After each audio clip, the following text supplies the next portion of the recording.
mati dalam sujud. Ini sekarang berlaku pula, mati dalam sujud. Baik, dengar baik-baik. Jika berlaku kecemasan, kemudaratan ke atas salah seorang orang yang sembahyang, orang yang sedang sembahyang boleh berhenti, tak dosa.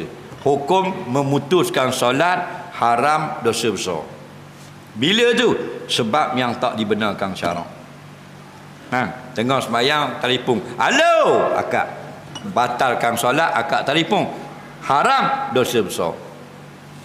Tengah sembahyang, budak nak mari beli, dia jual kedai rucik, biasanya moci-moci lah kampung kan, kedai-kedai lah kampung bayang Allah, baru orang pertama nak beli, mari sama aku sembahyang, mari budak ni. Haram, dosa besar. Tetapi jika menyelamatkan nyawa, tidak haram. Okey, kitab lama ada Majmu', kitab baru ada Yas'alunaka fiddin, Dr. Ahmad Syarbasi, ulama Mesir. Betul tak? Orang ngaji Mesir tahu Dr. Ahmad Syarbasi. Nah, Yas'alunaka fiddin. Ada situ. Mana kita tengah sembahyang, ada orang jatuh, boleh berhenti. Itu tak masuk fatwa-fatwa mutaakhirin. Fatwa Syekh Atiyah Saqar ada, fatwa Syekh Ali Jadul Haq ada. Kita tengah sembahyang, orang sebelah jatuh, kita boleh berhenti sembahyang, tak berdosa, tolong dia, selamatkan dia, bagi hospital dan sebagainya, panggil ambulan dan sebagainya. Lepas tu kita sembahyang semula.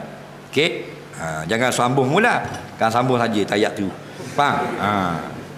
Faham lagi ya?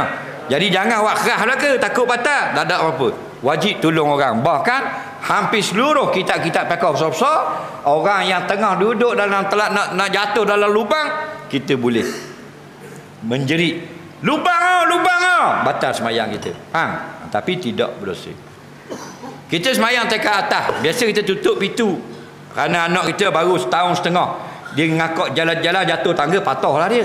Kita dah ingat tutup pintu, dia ngakak sampai kat tangga, kita berhenti sembahyang, pergi tutup pintu. Hukumnya tidak berdosa. Kenapa? Menyelamatkan nyawa anak yang berbahaya kalau jatuh bawah. Betul tak? Tapi kalau orang yang boleh jaga diri, mengakak, kita pergi berhenti, berdosa berhenti. Apa? Pasal dia boleh jaga diri dia dah. Contoh kita mayang, bini kita ngakak kat tangga. Faham lagi? Biar ni jatuh, kita boleh nikah lain.